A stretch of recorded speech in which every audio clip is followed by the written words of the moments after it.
So for the shoes, the style that we're going to be going for is sort of these high top tennis shoes that we want to create. And so the first thing we'll do is kind of build it from the ground up.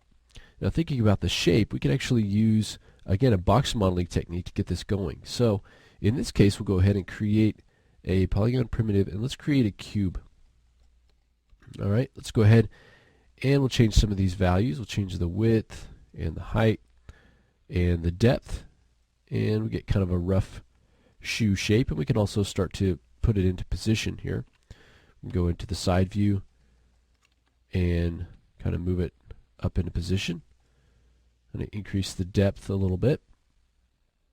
Going into the front view, we can also, if you want to, build this off to the side here to kind of figure out how wide it should be. Okay, so widen that up a little bit. Keep in mind that this is rotated a little bit in our front view, so we're not building it straight on. Oh, so we're not seeing it straight on, rather. All right, if we want to pop that back to the origin here, we can go ahead and oops, in the X. That's where I should be zeroing that out.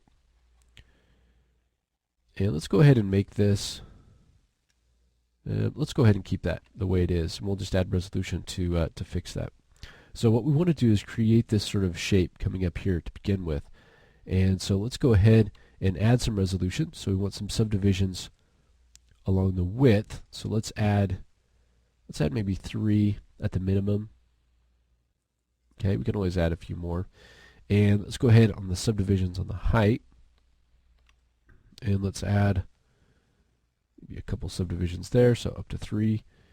And then we certainly need a few subdivisions coming in here. We'll add maybe 5 here. So at this point we can start to shape this shoe. So we can come in from the side view and just start grabbing those lines and vertices and just start shaping this out. So we can kind of pull this back a little bit. Okay, and then up here we can start to pull this forward a little bit, and now we need to start kind of defining this shape a little bit more. So we know we're going to need to bring this down a bit, and we can start to come down here. And now we need to start to figure out how we want to create this opening here. So I'm going to go ahead and make this opening using this geometry. We'll go ahead and take this and kind of pull it back. So we've got a good shape from the side, and we need to come in and shape it here in this direction. So I want to grab these, sort of pull them back a little bit. Same thing here. Now we need to kind of widen this up a little and sort of create that arch shape. So let's make this the left shoe. So we'll put the arch kind of in here. So what we need to do is kind of take this edge, push it in and down to create that sort of tapered down side of the foot. And we'll do the same thing here. Kind of take this side down. If you want to use your soft select at this time, you can do that too. We want to kind of knock off the corner of the foot there. So we'll go ahead and soften that as well. Okay. Now I want to define the sort of the rubber part of the shoe. And so I can go ahead, come in here, and maybe this needs to come up a little bit to better define that. Put an edge loop where we're going to have detail. We want to have an edge loop there so that we can actually define that. So it's a little bit hard to see, but we can go ahead and make that happen. Grab these edges. We don't want them to be underneath, so let's go ahead and pull those up. So something like that. Just kind of take these edges and pull those down a little bit. Okay, we can also come in here and let's define this a little bit better. The sort of the arch. Come in and get the side of the shoe and just bring that down a little bit.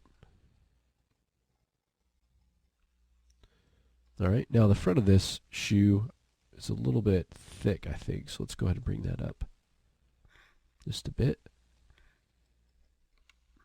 And then we can take this up here. So we're just using that cube shape We haven't changed any topology yet. We're just trying to get a shape that's close to what we want here with that cube-like topology. It works fairly well so far to get that shape that we want for the shoe. Okay. Now up here we're starting to define a little bit better an opening for where the foot would go in, where our tongue of our shoe is going to come out, where we're going to extend up the top. Obviously we need to come in on the back side, and let's kind of move these in a little bit so we get that rounded look on the back of the shoe. Okay, so we've still got the edge defined, but now it's defined by the very back, so that kind of when we smooth it, it's a little bit more smooth. Okay, now you can see here it's a little bit squared off, so we could come in here and kind of pull that out a little bit to get a little bit more of a curved front of the shoe. We don't really have any definition yet. I'm just kind of getting the overall shape. We can kind of pull this up and pull this out. Now for the opening, we can go ahead and take these faces, and we can do it in a smooth mode like this, or we don't have to. We could go back to our low-res mode. Let's go ahead and extrude that. And I'm just going to switch axes, and I'm just going to extrude it in a little bit. Now we can hit 1 to see exactly the width of that extrude. We want that to be the width of the thickness of the shoe there. Then we can go ahead, hit G to repeat that extrude, and we can go ahead and just kind of push it down into the shoe. Okay, if you want to, you can go ahead and delete that geometry from inside there. Alright, so we go in and just shape this a little bit more and get to this point, and then in the next lesson we'll go ahead, raise up the extrude out the tongue and the high top, and then add a little bit of detail around the shoe before we get to things like the laces. So go ahead and do that next.